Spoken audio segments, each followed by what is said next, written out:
लबनानी प्रतिरोध आंदोलन हिजबुल्लाह ने बुधवार को एक बयान में इस महीने की शुरुआत में हवाई हमले में निशाना बनाए गए आंदोलन के शीर्ष नेता हाशिम सफ़ीउद्दीन की हत्या की पुष्टि कर दी।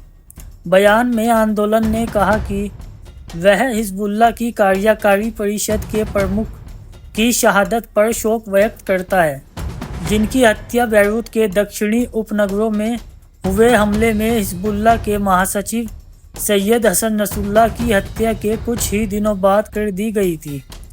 बयान में दोनों शहीद नेताओं के बीच के बंधन के बारे में कहा गया। वह उनके भाई, समर्थक, विश्वास प्राप्त और कठिनाइयों तथा चुनौतियों के समय उनके भरोसेमंद साथी थे।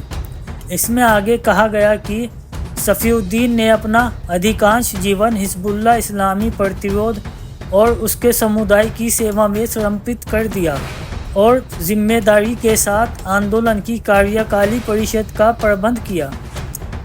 बयान में कहा गया कि हमने अपने महान शहीद और उनके साथी शहीदों के समक्ष प्रतिज्ञा करते हैं कि हम प्रतिरोध और जिहाद के मार्ग पर तब तक चलते रहेंगे जब तक कि स्वतंत्रता और विजय के लक्ष्य को प्राप्त नहीं कर पाते। 27 सितंबर को सैयद नसरुल्लाह की शहादत के बाद लबनानी प्रतिरोध आंदोलन के नेता के रूप में सफ़ीउद्दीन को उनकी जगह लेने के लिए सबसे आदर्श उम्मीदवार बताया गया था।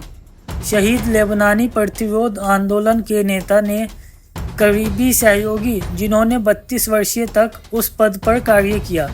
सफ़ीउद्दीन लंबे समय तक प्रतिरोध आंदोलन की कार्यकारी परिषद के प्रमुख रहे थे। सफ़ीउद्दीन को लेबनानी प्रतिरोध आंदोलन के दिन प्रतिदिन के बारे में कार्यकारी मामलों का प्रबंध करने के लिए जाना जाता था, जबकि रणनीतिक निर्णय वास्तव्य सैयद नसरुल्लाह पर छोड़ देते थे। प्रतिरोध गतिविधियों का नेतृत्व करने के लिए इजरायली शासन और पश्चिम में उसके प्रयाजकों के इशारे पर उन्हें 2017 में संयुक्त राज्य अमेरिका द्वारा विशेष रूप से नामित वैश्विक आतंकवादी के रूप में घोषित कर दिया गया था। सफ़ीउद्दीन का जन्म 1964 में दक्षिणी लबनान के देर कानून एन नहर में एक विद्वान परिवार में हुआ था। वह नसरुल्लाह के मामा थे और उनके भाई अब्दुल्ला सफ़ीउद्दीन इस्लामी गणराज्य ईरान में हिजबुल्लाह के प्रतिनिधि के कार्य में के रूप में कार्य करते थे। सफ़ीउद्दीन ने प्रतिरोध आंदोलन में औपचारिक पद ग्रहण करने के लिए 1994 में लबनान लौटने से पहले पवित्र इराकी शहर नजफ और पवित्र ईरानी शहर कोम में धर्मशास्त्र का अध्ययन किया था। अपनी वापसी के एक साल बाद उन्हें मजलिस अल शूरा नियुक्त किया गया था, जो प्रतिरोध समूह की सैन्य गतिविधियों की देखरेख करती थी। अक्टूबर 2008 में हिजबुल्लाह की आम बैठक के दौरान सफ़ीउद्दीन को नसरुल्लाह का उत्तराधिकारी चुना गया। एक साल बाद उन्हें फिर से शूरा परिषद में चुना गया और 2010 में दक्षिणी लबनान में समूहों का कमांडर बनाया गया।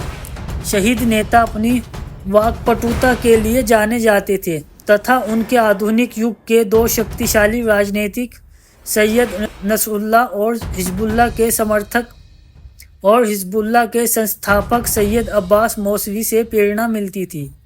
सफ़ीउद्दीन ने जुलाई में इजरायली सेना के आक्रमण के बीच कहा था, यदि हमारा कर्तव्य जैसा कि आज हम दक्षिणी लबनान में इस दुश्मन से लड़ना, अपने शहीदों की बलि देना, तो हम सब कुछ बलिदान करने के लिए तैयार हैं। हमें विश्वास है कि अल्लाह हमें 2006 की तरह विजय प्रदान करेगा। सैयद नसरुल्लाह की तरह वह फ़िलिस्तीनी मुद्दे के लिए कट्टर समर्थन थे और उन्होंने बार बार इजराइल के खिलाफ फ़िलिस्तीनी प्रतिरोध के लिए लबनानी आंदोलन के समर्थन को दोहराया था। उन्होंने जुलाई में टिप्पणी की थी, इजराइल के दुश्मन देश के प्रधानमंत्री बेंजामिन नेतन्याहू जितना अधिक युद्ध पर जोर देंगे, उतनी ही तेज़ी से वह इस इकाई का अंत कर देंगे। उन्होंने इस महीने की शुरुआत में साथी शहीद सैयद फौद शुक्र के 40वें दिन के स्मारक समारोह के दौरान कहा, जो कोई भी यह मानता था कि वह बसने वालों को सुरक्षा प्रदान कर सकते हैं वह विफल हो गए। यहाँ तक कि आयरन डोम भी विफल हो गया और यह दुश्मन के लिए हार और अपमान है।